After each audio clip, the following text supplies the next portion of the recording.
2 casques bleus ont été blessés vendredi dans une deuxième frappe israélienne contre le quartier général de la force intérimaire des Nations Unies au Liban. Dans le cadre d'un sommet à Chypre, les 9 États méditerranéens membres de l'Union européenne veulent peser sur le règlement du conflit au Proche-Orient. Le prix Nobel de la paix a été décerné à l'organisation japonaise Nihon Hidankyo. Elle regroupe des survivants des bombes nucléaires larguées par les États-Unis en 1945.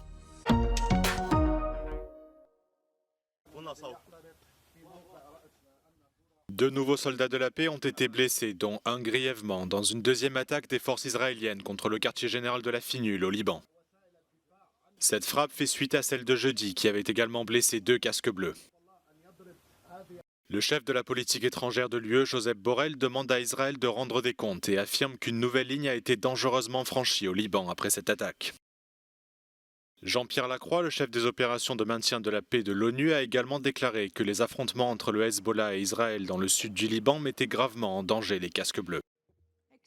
UNIFIL operational activities have virtually come to a halt since 23rd of September. Peacekeepers have been confined to their bases with significant periods of time in shelter. This severe impediment to the mission's freedom of movement within the area of operation has limited the mission's monitoring and reporting ability. La force intérimaire des Nations Unies au Liban affirme que son quartier général et les positions environnantes ont été touchés à plusieurs reprises, alors qu'Israël et le Hezbollah continuent de s'affronter le long de la ligne bleue. La Finule ajoute que prendre pour cible des soldats de la paix de l'ONU constitue une violation du droit international et exhorte l'armée israélienne et tous les acteurs concernés à s'acquitter de leur obligation d'assurer la sécurité du personnel de l'ONU.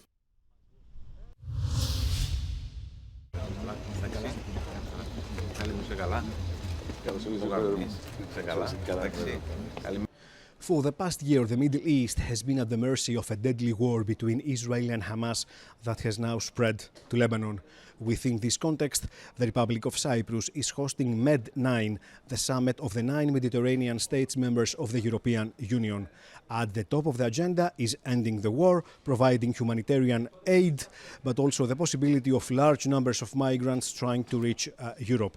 Now, the 9 leaders are trying to formulate a common position that will contribute to the end of hostilities. Furthermore, they hope that this common position will become the basis of the discussion that will be held next week at the European Council.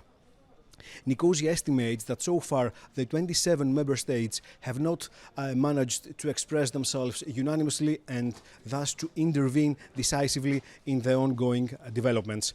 The participation of the President of the Commission shows that Brussels is following the concerns and the efforts of the 9 leaders. By inviting the King of Jordan, the President of Cyprus sends the message that Europe is discussing about the future of the Middle East with the participation of a country that has not been involved in the conflict and remains a beacon of stability in the region. As for migration, 5 of the 9 states are first reception countries. Greece and Cyprus are worried about a possible new migration wave. Nicosia has repeatedly stated that it cannot host more refugees and migrants and requests the continued support of the European Union. Apostolos Staikos at Med9 for Euronews, Paphos.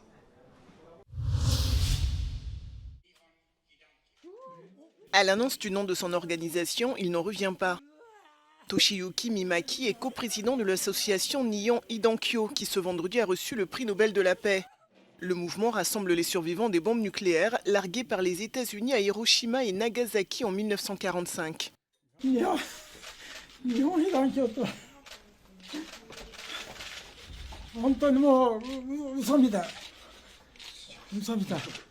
Une récompense sur fond de crise mondiale, le mouvement a dressé un parallèle entre le Japon de 1945 et la situation actuelle dans la bande de Gaza. En Ukraine, Moscou a plusieurs fois agité la menace nucléaire.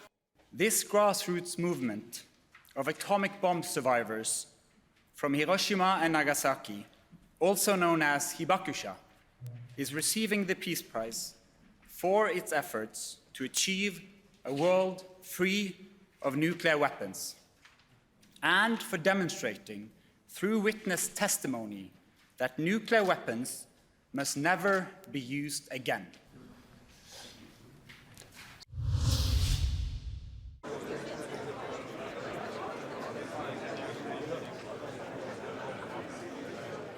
Il est le nouvel arrivant à la table du Conseil de l'Union européenne. Le Français, Bruno Retailleau, a participé à sa première réunion des ministres en charge de l'Intérieur.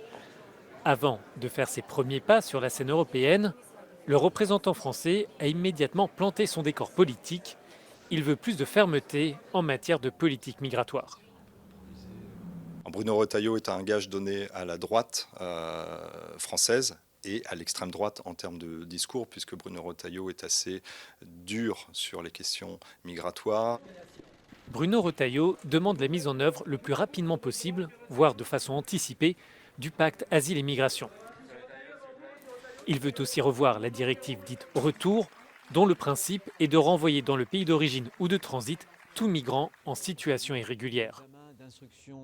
La directive Retour a été élaborée, elle a été à l'époque adoptée en 2008, mais elle a été élaborée plusieurs années avant dans un monde radicalement différent. Elle est mal nommée parce qu'en réalité la directive de Retour empêche beaucoup de retours.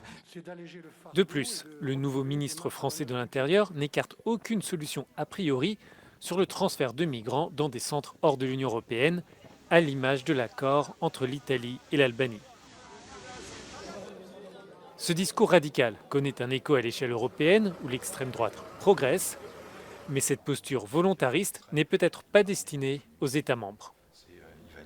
Je pense qu'il a une vision surtout nationale. C'est aussi quelqu'un qui n'est pas extrêmement connu sur la scène politique nationale. Il l'était au sein du Sénat, c'était le chef du groupe de la droite au Sénat, mais il doit se tailler une stature politique nationale, il doit affirmer son identité politique. Donc je pense qu'on est sur un discours volontariste pour marquer son territoire politique au sein de la coalition et vis-à-vis de l'Assemblée nationale. Bruno Retailleau a aussi provoqué la polémique à propos de l'état de droit. Il estime que ce principe n'est pas intangible ni sacré. Un commentaire rapidement recadré par le Premier ministre français. Ces sorties semblent cependant avoir séduit le dirigeant hongrois Viktor Orbán, qui a reconnu devant la presse au Parlement européen avoir beaucoup de respect pour le ministre français.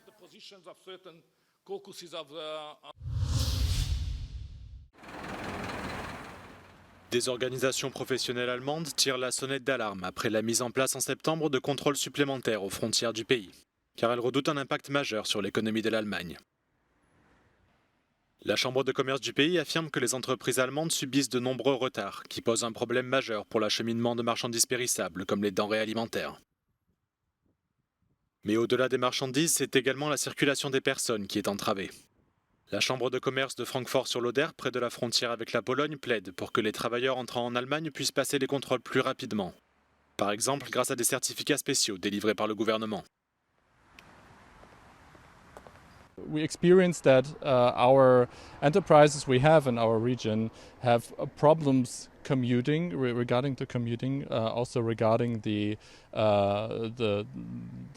traffic of goods between the borders, and especially with the workforce that Germany relies on in specific economic areas, we have to have those commuters, and we cannot lose them because we need them. A national association that works on the movement of freight and logistics told Euronews that it was especially concerned whether other European countries would bring back border checks as well. It said the return of barriers to Europe would be disastrous for the internal markets. Le ministère allemand de l'Intérieur affirme que les contrôles mis en place en septembre sont destinés à réduire l'immigration illégale et à arrêter les criminels, mais déclare vouloir s'assurer que les mesures affectent le moins possible les travailleurs et les entreprises. L'assureur crédit Allianz Trade affirme quant à lui que les retards diminuent les échanges commerciaux et augmentent le risque de récession. Les contrôles pourraient également entraîner une augmentation des coûts pour les entreprises qui se répercutera sur les consommateurs, affirme une association allemande spécialisée dans les transports.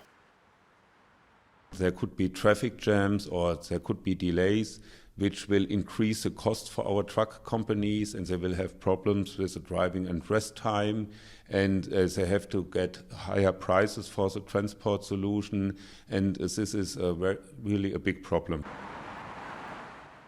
L'association affirme que si de tels retards se produisent, elle fera pression sur la Commission européenne pour obtenir la mise en place de voies spéciales sans contrôle pour les camions.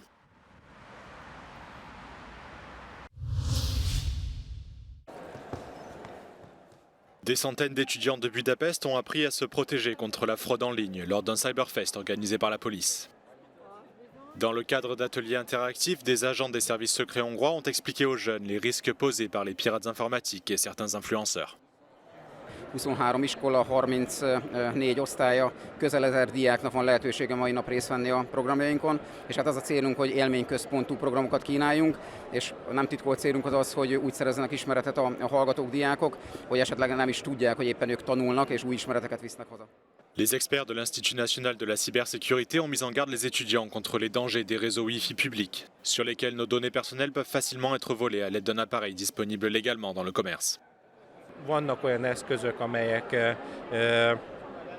egyszerűen tudnak megtévesztő hálózatokat kialakítani, és pont ezért ezek az eszközökkel minden olyan forgalom, ami azon átment, azok megfigyelhetőek, lehallgathatóak, ezért óvaintenék mindenkit, hogy ilyen ingyenes hálózatokhoz akár hozzácsatlakozzon. De plus en plus de personnes sont victimes de fraude en ligne en Hongrie, comme dans le reste de l'Europe, et les jeunes sont des cibles privilégiées. A csalók 2 évvel ezelőtt 9 milliárd forintot, tavaly pedig már 23 milliárd forintot loptak el a magyar emberektől az interneten keresztül a Nemzeti Bank statisztikái szerint. Ez azt jelenti, hogy most már gyakorlatilag mindenki veszélyben van, és ezért jó, hogyha megtanulja, hogyan védekezhet az internetes csalások ellen. Magyar Ádám, Euronews, Budapest.